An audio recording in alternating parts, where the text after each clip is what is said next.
readers get so pissed off at this old poem series where you basically improve both good and bad poetry of famous poets?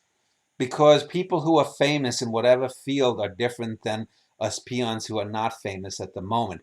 There's a, it's the same thing with rich people. So who is this guy who, how dare he take a Robert Frost or William Shakespeare or a John Donne, or no, I don't think I did Donne, or these terrible academic poets that reign today, and improve the poems. And what's funny is, just like I said, I've seen people write in blogs about the poem. I've seen whole, uh, whole like threads. I know you go on that Reddit site, and I've seen. I don't know if there's anything on Reddit about it, but I've seen similar sites on where people will talk about this guy's such an asshole. He took a great. He doesn't know that, and the very things that they're saying are the good things about the poems, are the bad things about the poems. The very things that I did to improve it. I will, for example, make a poem much more alliterative and assonant and musical. They don't see it as that, even though it's demonstrably so. But it's all because they don't understand art, and they have a visceral reaction because they feel that art is this person's desire to speak the truth about themselves rather than create something distinct and apart from themselves. My poems are distinct and apart from me. Your poems are distinct and apart from you. They are not you. They are not me. Um, so therefore, if I am rewriting a poem and making it better, people think I'm somehow attacking an individual or a person's self-worth or something, which is nonsense, and that's a whole nother kind of silly thing. But that's basically the gist of why people they have this visceral reaction. They think it's an attack against a person. It's somehow ad hominem. They don't understand the art form itself, and they certainly don't understand its improvement. And plus the fact that I say and I grade it uh, because they don't believe that art is objective too. And we've talked about this before. Art, like any other human endeavor, can be looked at in an objective manner. That people cannot do that is their own limitation, and they want to think that uh, things are subjective because then it eases their own ideas and it eases their own failures in life. Because if everything is subjective, then well, I didn't really fail. And so someone like me comes along and it discomforts them. The discomfiture that they feel is because at some level they really do know something is bad. I have been at so many poetry readings with people who aren't even artists. And if people, I was just talking earlier this morning with this guy, I at work who's sort of what you and I and Jessica have called Joey types from the Woody Allen film Interiors, who has these artistic yearnings but doesn't know what to do with them.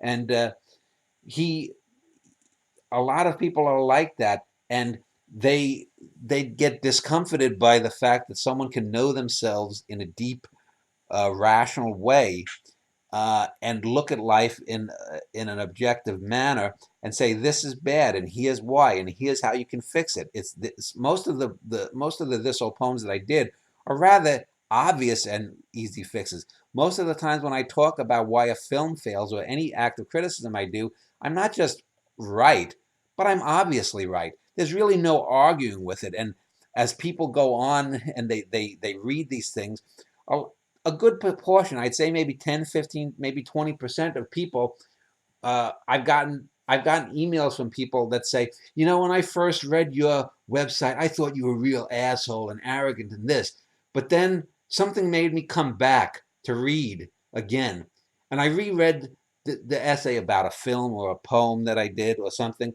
and after about the fifth or 10th or 12th or 20th time that I read it, I got it.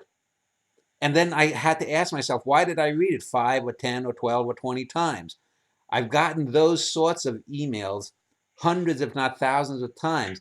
And so that's people, even if they don't understand something intellectually, can hear something. They can hear the music, even if they don't understand that it's good music in a poem that's drawing them to that poem. they can hear it and subliminally get that. This is why people will look. It's the same reason people are drawn to symmetry and physical beauty, especially in someone, well, of the opposite or same sex if you're gay. But they have there is part of them, even if they have no artistic leanings themselves, that they have this human capacity to get this at some level. And when you go up and you talk about this and you say this is the way it is, and you don't have any hesitation, because they have hesitation and they don't have the ability to describe why they feel something about something, their natural reaction is to push it away, say that's bad, he's bad, the idea is bad, he's wrong, he's doing something a disservice to some artist. It's of course bunkum, but this is the major reason why this old poem series or any of the essays that I've written on film or anything that tear apart uh, these long held assumptions, even if it's something that's been for thousands of years, like the metric fallacy, people have this reaction to it. But of course, in the end, they will, as I said earlier, see that I am not only correct, but obviously correct. People who are going to be poets and poetry enthusiasts in the year 2200, almost 2 centuries from now, will read and say, they'll look at these things that I've written and say, why did anyone think any of this was controversial? Because there is no controversy. There is nothing arguable about the things I'm saying.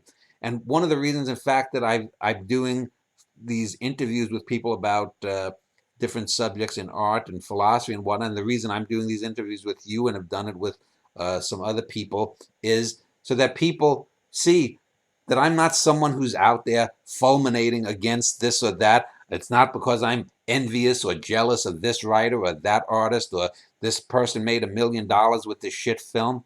It's because I'm sharing things that are very reasonable, that are logical, that are correct. And like I said, it will be seen as the obvious and correct thing. And there is really nothing arguable about 98% of the things I've ever said about art.